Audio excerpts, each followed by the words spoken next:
আর মাত্র কয়েক ঘন্টা বাকি রয়েছে বলা চলে গ্রুপ ডির পরীক্ষায়। আর গ্রুপ ডির পরীক্ষায় যে কয়েক ঘন্টা বাকি রয়েছে সেই কয়েক ঘন্টায় আমরা কিন্তু অনেক কিছু প্রস্তুতি নিতে পারি।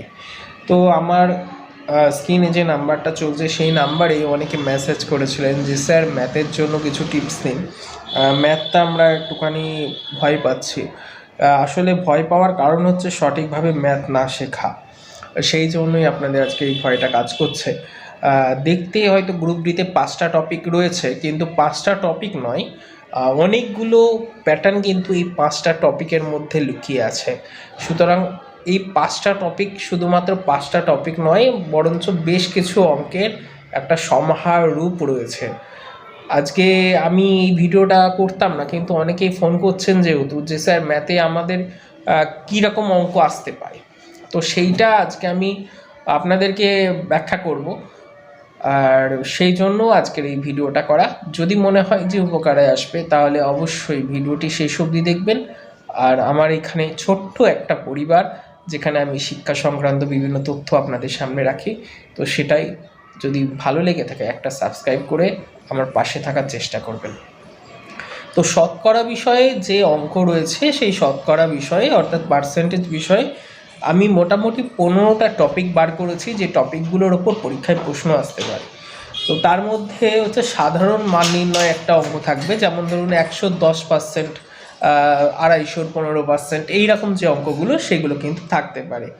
এরপরে রয়েছে সংখ্যার তুলনা, এ বি এর থেকে 20% বেশি বা বি এর থেকে 20% বেশি তাহলে কত কম, এই ধরনের একটি অঙ্ক কিন্তু আসে।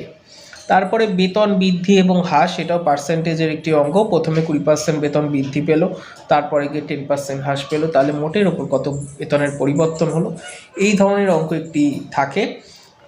এছাড়া যেটা খুব গুরুত্বপূর্ণ গ্রুপ ডির জন্য, সেটা হচ্ছে চিনি বা কয়লার দাম বৃদ্ধি পেলে বা হ্রাস পেলে যদি পরিবার খরচ রাখতে চায় তাহলে ব্যবহার কত কমাতে হবে বা বাড়াতে হবে, এইটা কিন্তু গ্রুপ ডির জন্য খুব ইম্পর্টেন্ট। এরপরে যে অঙ্কটা আমি পার্সেন্টেজের ক্ষেত্রে বলবো সেটাও খুব গুরুত্বপূর্ণ, পাস ফেল সংক্রান্ত অঙ্ক। কোনো একটা ছাত্র এত নম্বর পেয়েছে, 10 নম্বরের জন্য ফেল করেছে, তাহলে মোটের ওপর নাম্বার কত, অথবা কোনো একটা ছাত্র 40% নাম্বার পেয়ে 10 নম্বরের জন্য ফেল করেছে, যদি 55% নাম্বার পেত তাহলে 20 নম্বর 5 নম্বরের থেকে বেশি হতো, তাহলে কত হতো। এরপরে আমি যেটা বলবো আপনাদের সেটা হচ্ছে ভোট সংক্রান্ত একটি অঙ্ক থাকে, যে কোনো একটি বিধানসভা বা লোকসভা বা এরকম ইলেকশানে 100 জনের মধ্যে 90 জন ভোট দিয়েছেন বা 90% মানুষ ভোট দেন বা 10% ভোট বাতিল হয়, বিজয়ী প্রার্থী 60% ভোট পেয়েছে বা 75% ভোট পেয়েছে, দিয়ে এত ভোটে জয়লাভ করেছে, মোট ভোটার কত। এই রকম অঙ্কগুলো কিন্তু খুব ইম্পর্টেন্ট শতকরার ক্ষেত্রে।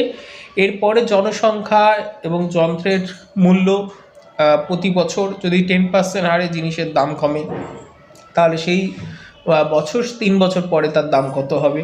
জনসংখ্যার ক্ষেত্রে প্রথম বছর বাড়লো, দ্বিতীয় বছর কমলো, আবার তৃতীয় বছর বাড়লো, 3 বছর পরে যার কত জনসংখ্যা, সেই সংক্রান্ত একটি অঙ্ক থাকে।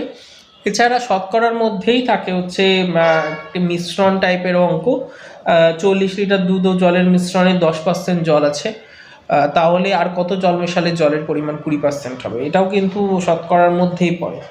এছাড়া শতকরার মধ্যে আরও 2টি পার্ট পড়ে, যে 2টি পার্ট আমি আপনাদেরকে বলছি, হয়তো অনেকের মনে হতে পারে যে এটা হায়ার লেভেলের জন্য, কিন্তু আমার মনে হচ্ছে যে এগুলো আসার সম্ভাবনা রয়েছে। একটা হচ্ছে আয়তক্ষেত্র এবং বর্গক্ষেত্রের ফর্মুলা রিলেটেড, যে আয়তক্ষেত্রের দৈর্ঘ্য যদি 20% বাড়ে বা 10% বাড়ে তাহলে মোটের ওপর ক্ষেত্রফলে কীরকম প্রভাব পড়বে। এই ধরনের অঙ্ক না বারবার পরীক্ষায় আসে শতকরা রিলেটেড, তো সেই জন্য একটু দেখে যাবেন। এছাড়া ভগ্নাংশ ভিত্তিক একটি অঙ্ক রয়েছে, এটা প্রশ্ন যদি খুব কঠিন হয় তাহলে অবশ্যই আসবে। সেক্ষেত্রে লবের পরিমাণ 100% বাড়ানো হলো বা 200% বাড়ানো হলো, আর হরের পরিমাণ কমানো হলো, তাহলে মোটের ওপর কত। আর একটা টাইপ আমি বলবো সেটা হচ্ছে বাজার দর মূল্য বৃদ্ধি, সেটা একটু স্ট্যান্ডার্ড হয়ে যাবে। কীরকম স্ট্যান্ডার্ড হয়ে যাবে, পেন্সিলের দাম যদি 20% কমে তাহলে 6 টাকায় 10টা পেন্সিল বেশি পাওয়া যায়। আগের যেটা ছিল সেটা হচ্ছে খরচ অপরিবর্তিত রাখতে, এবার কিন্তু সেটা নয়, এবার বলছে যে যদি বেশি পাওয়া যায় তাহলে পূর্বের দাম কত বা নতুন দাম কত।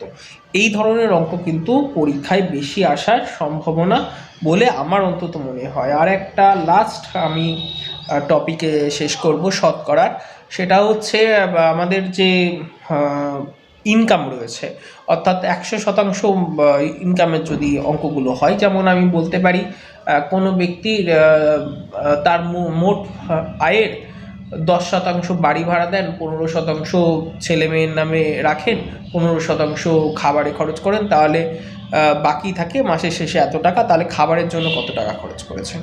এই ধরনের যে অঙ্কগুলো না, এগুলো কিন্তু খুব গুরুত্বপূর্ণ অঙ্ক বলে আমার মনে হয়েছে। এর পরের টপিক আমি যাচ্ছি লসাগু গসাগু টপিক। লসাগু গসাগুর ক্ষেত্রেও আমি বলবো বেশ কয়েকটা টপিকের উপর অঙ্ক হবে। দেখতে ছোট সিলেবাস, কিন্তু সিলেবাস মোটেই ছোট নয়, ছোট অতি ভয়ঙ্কর। ঠিক আছে, তো ছোট অত্যন্ত ভয়ঙ্কর হয়, সেই জন্য আমাদেরকে বেশি করে বুঝতে হবে যে ছোট্ট একটা টপিকে কত ধরনের অঙ্ক আসতে পারে। তো সেই হিসাবে আমি আপনাদেরকে ব্যাখ্যা করছি। লসাগু গসাগুর ক্ষেত্রে আপনার হচ্ছে সাধারণ লসাগু গসাগু থাকতে পারে, দুটি সংখ্যার গুণফল থাকতে পারে, যোগ থাকতে পারে, ভগ্নাংশের লসাগু গসাগু থাকতে পারে, অনুপাতের ওপর লসাগু গসাগু থাকতে পারে, বিভাজ্যতার নিয়মেও লসাগু গসাগু থাকতে পারে, আর বৃহত্তম সংখ্যা দিয়ে যা ভাগ করা যায়, এইটা কিন্তু এই কদিন আগে গ্রুপ সিতেই এসেছিল। তো সুতরাং এই জায়গাগুলো একটুখানি দেখে রাখলে আমার মনে হয় ভালো হবে।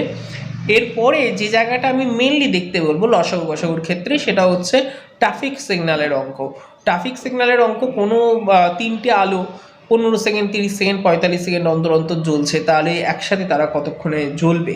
এই যে অঙ্কগুলো না, এগুলো বারবার পরীক্ষায় আসে। এটা শুধুমাত্র ট্রাফিক সিগন্যাল আমি বললাম, এখানে ঘন্টাও হতে পারে, 3টে বেল রিং এরকম সিস্টেমে আসতে পারে, সেটা কিন্তু আসতে পারে। এছাড়া বৃত্তাকার পথে দৌড়ানো অঙ্ক রয়েছে, সেটা আমার মনে হয় না খুব একটা ইম্পর্টেন্ট, যদি প্রশ্ন কঠিন হয় অবশ্যই সেটা আসতে পারে।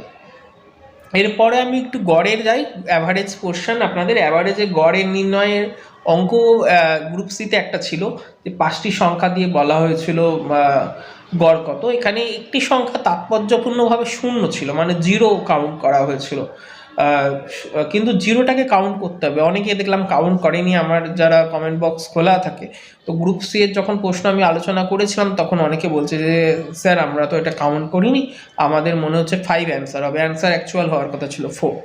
তো এই জায়গাটা ভুলটা বারবার হবে, এইরকম অঙ্ক কিন্তু আসবে। তো সাধারণ গড় নির্ণয়, স্বাভাবিক সংখ্যার গড় নির্ণয়, প্রথম 10টি সংখ্যার, প্রথম 10টি বিজোড় সংখ্যার, প্রথম 10টি জোড় সংখ্যার, তারপরে পরপর 5টি সংখ্যার গড় নির্ণয়, নতুন কেউ এলে, এই অঙ্কগুলো খুব ইম্পর্টেন্ট। মানে ধরুন একটা বিদ্যালয়ের একটা শ্রেণীতে বলছে ক্লাসের মধ্যে যে 16 জন বাচ্চা আছে, তাদের প্রত্যেকের গড় বয়স 15 বছর করে। একটি নতুন বাচ্চা সেখানে অ্যাডমিশন নেওয়া বা নতুন ছাত্র অ্যাডমিশন নেওয়া, প্রত্যেকের গড় বয়স বেড়ে গিয়ে হলো 17 বছর। তাহলে নতুন ছাত্রের বয়স কত, বা টিচারের বয়স যোগ করলে বয়স এত হয়ে যায়, তাহলে নতুন ছাত্রের গড় বয়স কত। এই ধরনের অঙ্ক কিন্তু দেবে। শুধুমাত্র বয়স নয়, এখানে ওজন সংক্রান্তও অঙ্ক কিন্তু একই রকমভাবে আসবে। একই রকমভাবে যেমন যোগ হচ্ছে তেমন বিয়োগও হবে। অর্থাৎ একটা ক্লাসে 20 জন বাচ্চা ছিল, তাদের গড় বয়স 12 বছর, 2 জন বাচ্চা চলে যাওয়ায় তাদের গড় বয়স বেড়ে এখন 14 হয়েছে, তাহলে যে 2 জন ছাত্র গেল তাদের গড় বয়স কত। এরকম কিন্তু অঙ্ক আসতে পারে, এই অঙ্কগুলো কিন্তু বেশি আসতে পারে। আর যেটা আমার মনে হয় প্রশ্ন কঠিন আসলে আসার মতো, সেটা হচ্ছে গড়ের ক্ষেত্রে ভুল সংশোধন। মানে 10টি সংখ্যার গড় 50, পরে দেখা গেল একটি সংখ্যাকে 60-এর বদলে 50 ধরা হয়েছে, তাহলে আসল গড় কত। এই ধরনের অঙ্কগুলো কিন্তু বারবার পরীক্ষায় আসে। এবং শেষ যে টপিকটা আমি গড়ের ক্ষেত্রে বলবো, সেটা খুব ইম্পর্টেন্ট টপিক, সেটা হচ্ছে ক্রিকেট ইনিংস। 11তম ইনিংসে 100 রান করায় প্রতি তার গড় 4% বৃদ্ধি পেয়েছে, বা 4 রান বৃদ্ধি পেয়েছে, বা 0 রানে আউট হয় তার রান গড় 4 কমে গেছে। এই ধরনের যে অঙ্কগুলো না, এগুলো বারবার পরীক্ষায় আসে এবং প্রশ্ন কঠিন হলে বেশি আসে। তারপরে তাপমাত্রা সংক্রান্ত একটি অঙ্ক থাকে, গড়ের মধ্যেই পড়ে ওটা। সপ্তাহে প্রথম 4 দিন তাপমাত্রা 32 ডিগ্রি, পরের 4 দিন, শেষের 4 দিন, প্রথম 4 দিন তাপমাত্রা 35 ডিগ্রি, শেষের 4 দিন তাপমাত্রা 30 ডিগ্রি, তাহলে মোট সপ্তাহের গড়টা কত। এখানে খুব তাৎপর্যপূর্ণভাবে 8 দিনের হিসাব আছে, কিন্তু অ্যাকচুয়াল উইক হচ্ছে 7 দিনের। সেই হিসাবে অঙ্কটা আমাদের কিন্তু খুব ইম্পর্টেন্ট, মানে টোটাল হিসাব করে আমাকে 7 দিয়ে ভাগ করাতে হবে। তো এই যে প্রসিডিওর মেনটেন অঙ্কগুলো রয়েছে একটুখানি অন্যরকম, সেগুলো কিন্তু বেশি ইম্পর্টেন্ট বলে আমার অন্তত মনে হচ্ছে। এরপরে বিবাহ সংক্রান্ত অঙ্ক থাকে গড়ের মধ্যে, পিতা পুত্রের অঙ্ক গড়ের মধ্যে থাকতে পারে, আর নতুন সদস্য অর্থাৎ সন্তান হয়েছে এমন থাকতে পারে।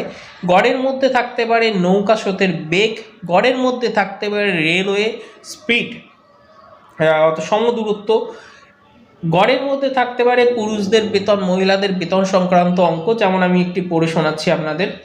একটি কারখানায় পুরুষদের গড় বেতন 8,000 টাকা, মহিলাদের গড় বেতন 6,000 টাকা। সকলের গড় বেতন 6,750 টাকা হলে শতকরা কতজন মহিলা রয়েছেন?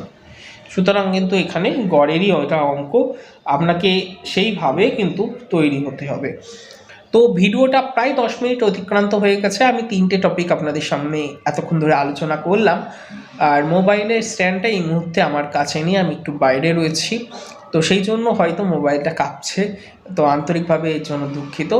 পরের দুটো টপিকের যদি আপনাদের মনে হয় লাগবে তাহলে কমেন্ট বক্সে অবশ্যই লিখবেন, স্যার আরও আমাদের টপিকে বিস্তারিত ব্যাখ্যা করুন, আমি তাহলেই করব, নইলে করব না।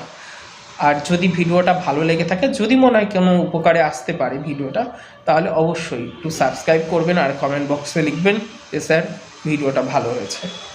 ভালো থাকবেন সকলে, শুভেচ্ছা সহ, ধন্যবাদ।